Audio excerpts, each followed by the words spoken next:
Bharatiya Janata party आज ज्या ताकदीने विकसित भारताचं स्वप्न घेऊन चालली आहे आणि हे विकसित भारताचं स्वप्न कोणत्याही परिस्थितीमध्ये पूर्ण करण्याच्या दृष्टिकोनातून वाटचाल करण्याच्या दृष्टिकोनातून काही विशिष्ट असे कार्यक्रम की ज्या कार्यक्रमांच्या माध्यमातून संपूर्ण वर्षभर देशभरातील प्रत्येकाला राष्ट्रीयत्वाच्या धाग्याबरोबर कसं जोडता येईल हा कार्यक्रम हा सातत्याने देशाचे पंतप्रधान नरेंद्र मोदीजी यांच्या नेतृत्वामध्ये राष्ट्रीय अध्यक्ष नितीन नवीनजी यांच्या नेतृत्वामध्ये आणि महाराष्ट्राचे लोकप्रिय असे मुख्यमंत्री देवेंद्रजी यांच्या नेतृत्वामध्ये हा सुरू असतो।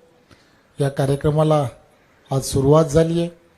7 दिवस हा कार्यक्रम अविरतपणे प्रत्येक मंडल स्तरावरती प्रत्येक बूथ स्तरावरती होणार आहे।